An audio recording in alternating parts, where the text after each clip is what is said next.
Messieurs, dames, bonjour. Monsieur Ducos, nous allons commencer le cours sur l'utilisation de la MetaTrader.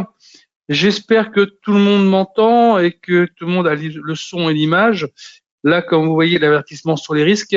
Alors, normalement, vous avez un chat sur le côté en haut à droite de votre écran. Il y a un trait rouge, une flèche rouge qui vous permet de pouvoir communiquer avec moi. Donc, si vous avez la possibilité de m'envoyer un petit message pour me dire que tout est OK au niveau de l'image et du son, Laurent, merci déjà de ton retour. On va attendre une petite poignée de secondes le temps que tes retardataires puissent se connecter et on commence tout de suite après. À tout de suite.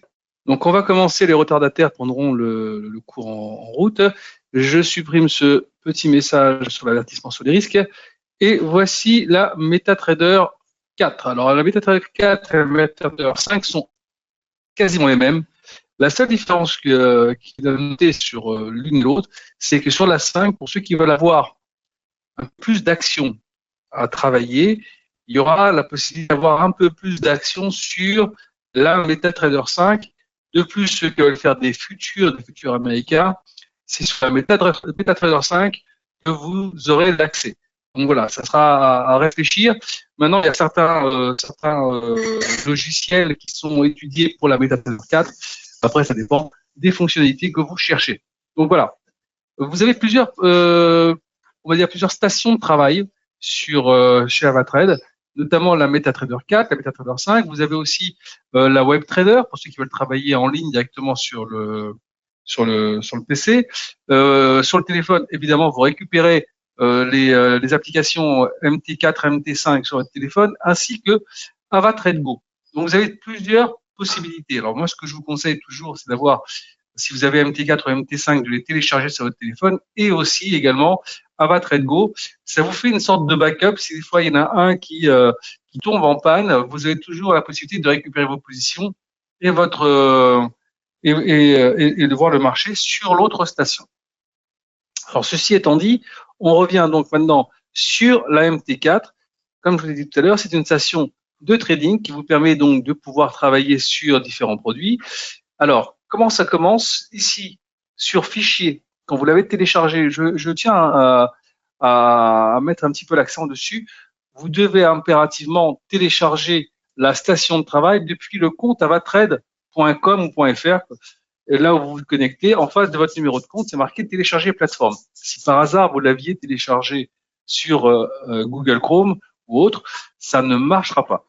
D'accord? Chaque bêta trader est dédié à un broker. Si vous cherchez un générique, vous aurez forcément des blocages. Donc maintenant, une fois qu'on est ici, vous l'avez téléchargé, vous arrivez ici sur fichier, ici sur se connecter à un compte de trading. Vous allez avoir une petite fenêtre qui devrait s'ouvrir. Pourquoi cette lenteur? Voilà. Donc là, vous allez mettre votre numéro de compte, le mot de passe que vous avez établi au tout départ de votre création de compte.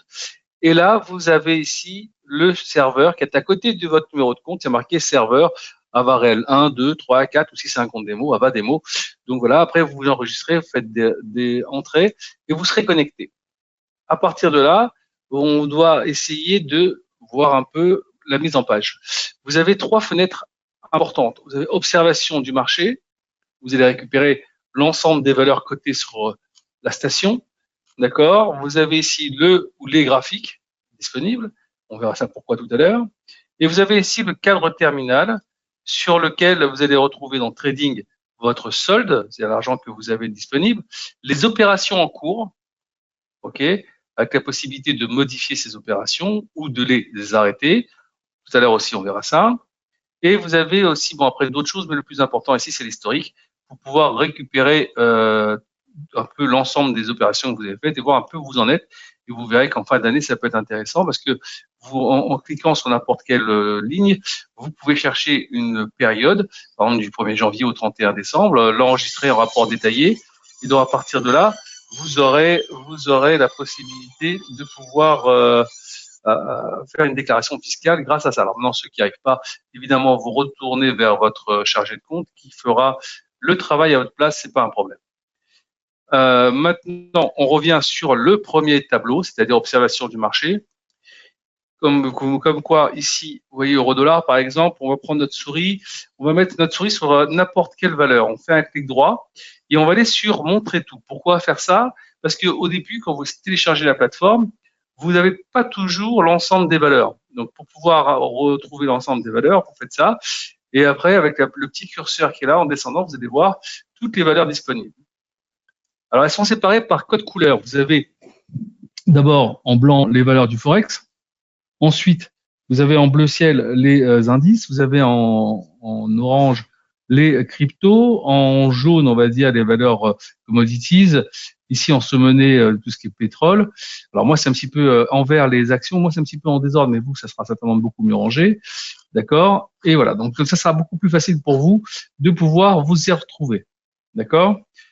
Alors maintenant, là, comme vous voyez, vous avez ici 3 lignes, le symbole, évidemment, et vous avez le bid et ask, et la possibilité, en faisant un clic droit, de pouvoir, par exemple, mettre high low, c'est-à-dire quand vous voyez que c'est pas assez clair, vous tirez un peu sur la droite, et vous allez récupérer l'ensemble du tableau.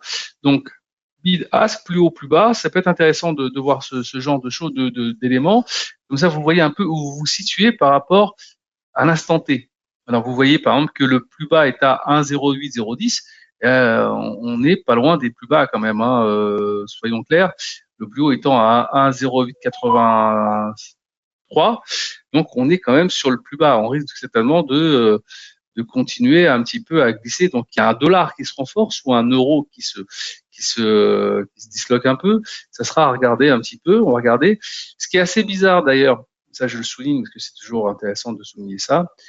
Regardez, on a quand même un creux d'œil qui, une valeur dollar, et un gold qui a une valeur dollar, qui a continué quand même un petit peu à s'apprécier alors que le dollar s'apprécie. Normalement, généralement, quand c'est le cas, quand le dollar s'apprécie, vous avez, on va dire, un changement, il y a un arbitrage qui se fait sur ces valeurs-là et une petite baisse qui doit s'opérer là-dessus.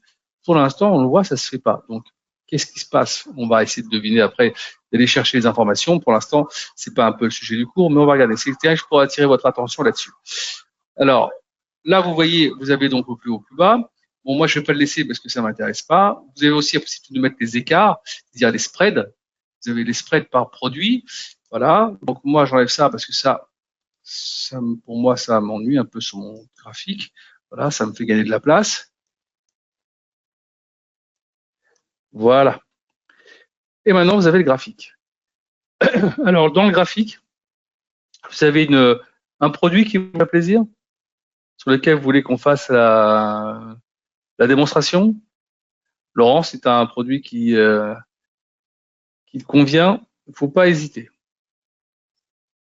C'est maintenant un indice, le Nasdaq, l'or, le pétrole. Non? L'US Texan. Allez, on va sur l'US Texan. Voilà, on se met sur l'US Texan ici. Hop. Donc le Nasdaq, clic droit, ouvrir graphique. Là, je suis sur le graphique, évidemment, tel qu'il est présenté, c'est pas très convivial. Donc, clic droit dans le graphique, propriété. Et là, vous avez les codes couleurs du graphique qui vont se présenter devant vous. Donc, moi, je vous fais voir comment moi je le paramètre. Après, vous ferez évidemment comme vous l'entendez. Moi, je mets ça en kaki. Le texte, évidemment, pour le garder, je le mets en noir. La grille, je veux qu'elle disparaisse, donc je mets aussi en kaki, comme ça sera la même couleur, bah, ça sera plus là. La barre haussière, moi, je la mets en bleu ici. La barre baissière en rouge. La bougie haussière, le même bleu. Et la bougie baissière, le même rouge. Quant aux autres données, on n'y touche pas, c'est pas la peine. Hop, voilà. On fait un petit agrandissement, on s'aperçoit qu'on est en bâtonnet. Donc ici, vous avez 3 types de graphiques. Bâtonnet, candlestick, courbe. Nous, on travaille généralement à 90%, on travaille en candlestick. Je clique sur candlestick et vous voyez tout de suite, le graphique, ça a changé. Maintenant, vous avez plusieurs unités de temps. Actuellement, on est en H1, on va s'être en daily pour avoir une vision un peu plus intéressante. On va écarter ici le graphique du bord droit pour pouvoir l'appréhender un peu mieux. Voilà. Ici, vous avez ici la possibilité d'avoir les cours sur votre graphique. Là, déjà, on commence un petit peu à le sentir un peu mieux le graphique, hein. Alors, on va faire quelques petites mises en page.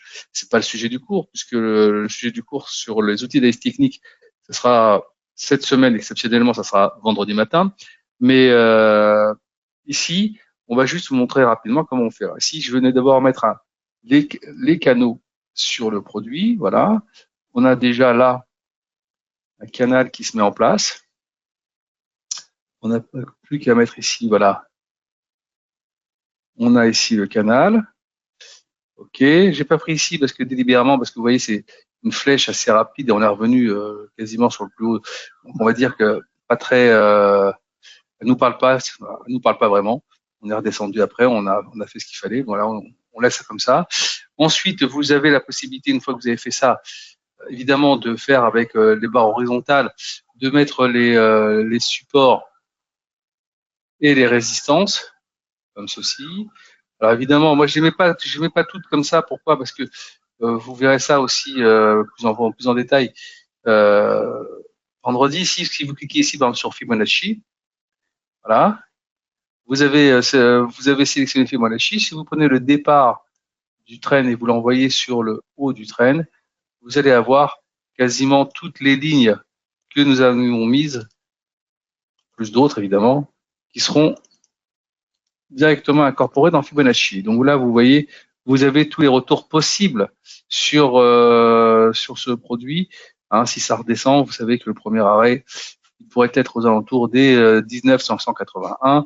Voilà, avec tous les supports qui pourraient être intéressants à suivre. Ensuite, alors ici, vous avez insertion, indicateur, trend, Bollinger Band. Allez hop, on met les bandes de Bollinger. Alors vous pouvez changer la couleur du trait ou la grosseur du trait. Ne touchez pas à la programmation, faites juste ça. Et vous avez les bandes de Bollinger qui sont mises à l'intérieur. Bon, encore une fois, ça j'expliquerai un peu mieux qu'est-ce que c'est que les bandes de Bollinger et tous ces produits ce vendredi. Là, juste, je vous montre un peu comment on met la mise en place. Là, oscillateur, les RSI, hop, OK. Vous faites ça, vous redescendez, vous avez déjà les RSI qui sont là, ainsi de suite. Voilà, oscillateur, MACD, voilà, grossit un petit peu pour qu'on puisse voir un peu mieux. Voilà, voilà, on y arrive. On commence déjà à voir les graphiques qui commencent déjà un petit peu à être un peu plus lisibles.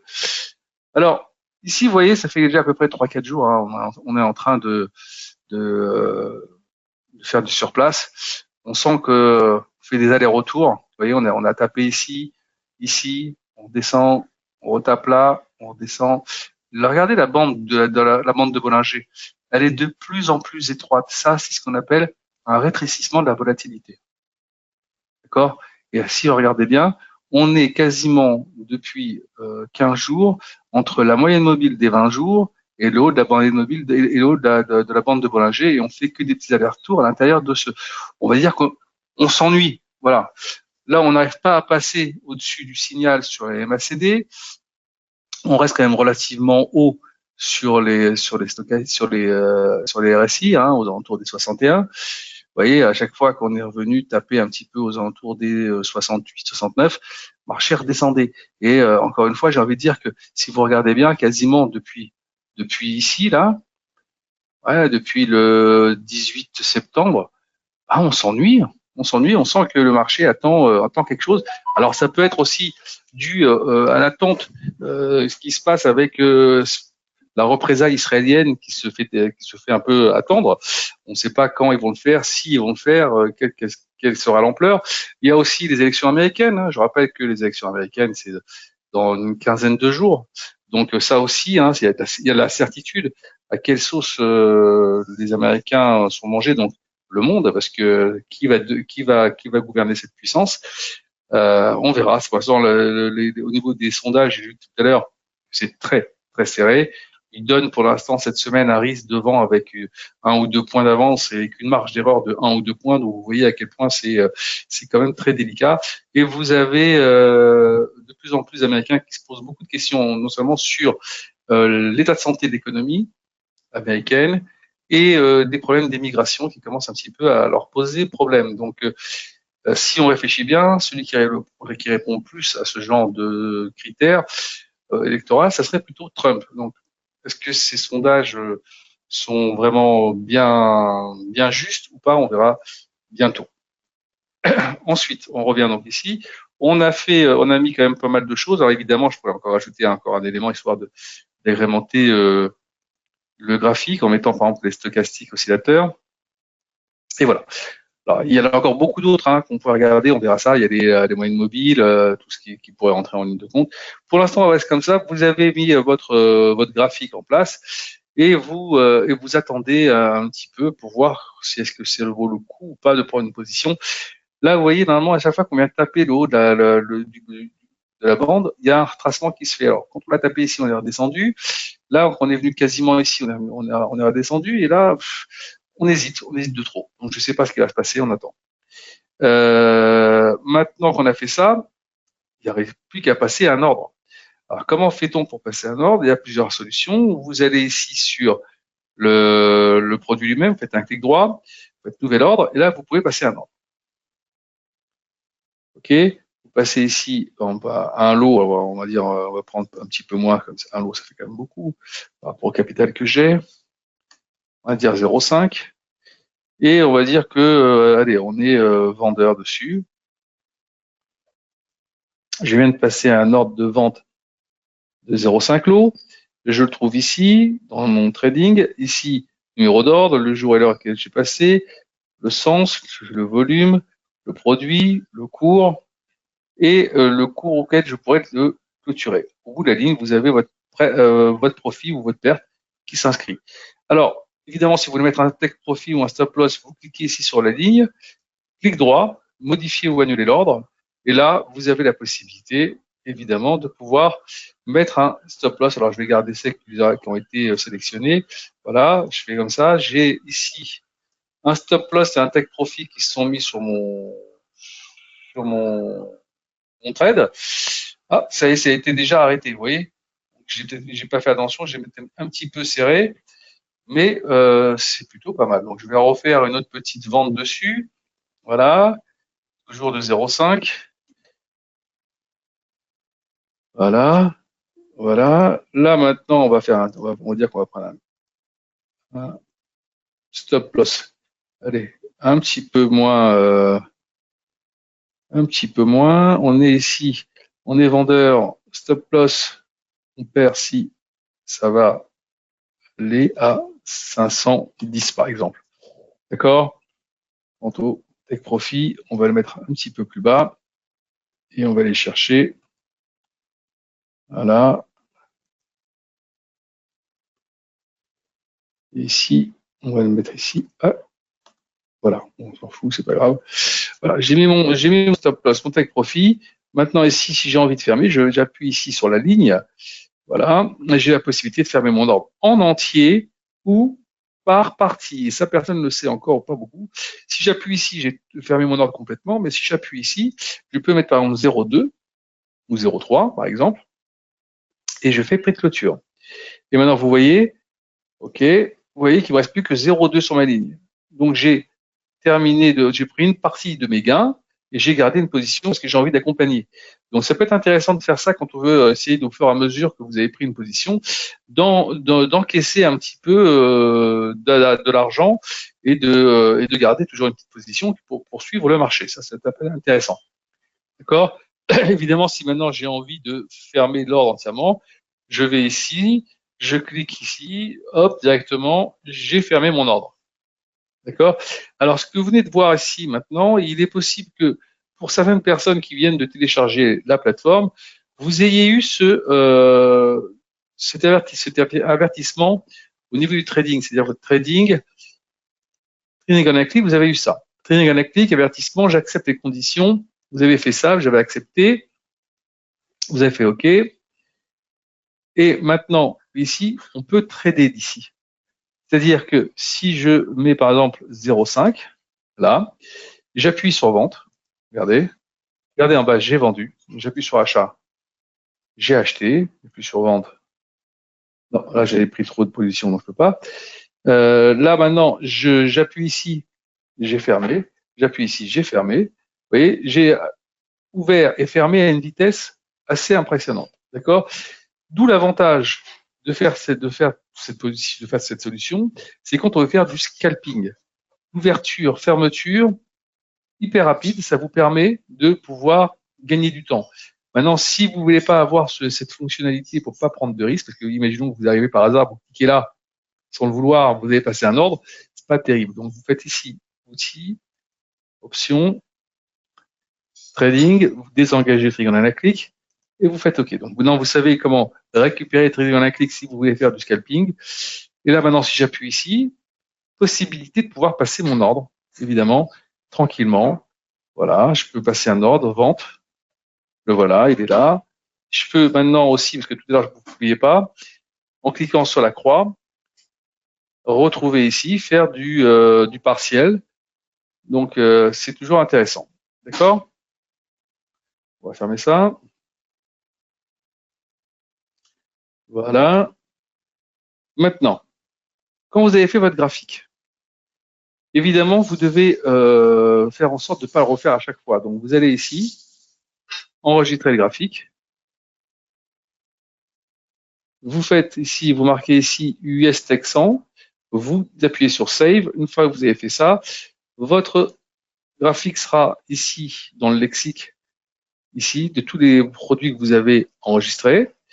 Et donc après, vous aurez des petits onglets ici qui vont vous permettre d'accéder à tous les produits que vous avez mis en place. Et donc, vous allez perdre beaucoup moins de temps et voir un peu comment ça se comporte beaucoup plus rapidement. Donc, ça étant fait, je vais vous montrer autre chose. Imaginons que maintenant, vous voulez faire on va dire un graphique sur le silver. Vous faites ouvrir graphique. Pour pas perdre de temps, vous allez sur un graphique que vous avez déjà mis en place. Vous appuyez sur le graphique. Toutes les données que vous aviez mises, évidemment, sont dedans. Maintenant, la seule chose que vous devez récupérer, parce que ça, évidemment, ça ne peut pas être la même chose, ce sont les trends et tendances, ok, que vous pourrez rajouter, ok. Et une fois que vous avez fait ça, vous l'enregistrez. Vous avez votre silver qui est ici, tranquille. Vous avez gagné un temps fou et vous n'avez pas besoin de repartir dans le paramétrage de tous les signaux. Pas de questions? Je pense avoir été assez clair sur l'ensemble de la fonctionnalité de la MT4. OK. Maintenant, pour ceux qui veulent d'autres signaux que vous pourriez ne pas trouver, par exemple dans insertion, ici indicateur, oscillateur, freine, tout ça. Si par hasard il y a des produits que vous cherchez que vous n'avez pas, vous allez dans MQL5 sur Google, vous tapez MQL5, vous choisissez la station sur laquelle vous êtes, MT4, MT5, et vous allez avoir la possibilité de pouvoir trouver des signaux que vous avez uploadés sur votre système une fois que la station est ouverte, et vous les retrouvez dans personnalisé une fois qu'ils seront téléchargés. D'accord? Bah écoutez, passez une excellente fin de journée, je vous dis à très bientôt.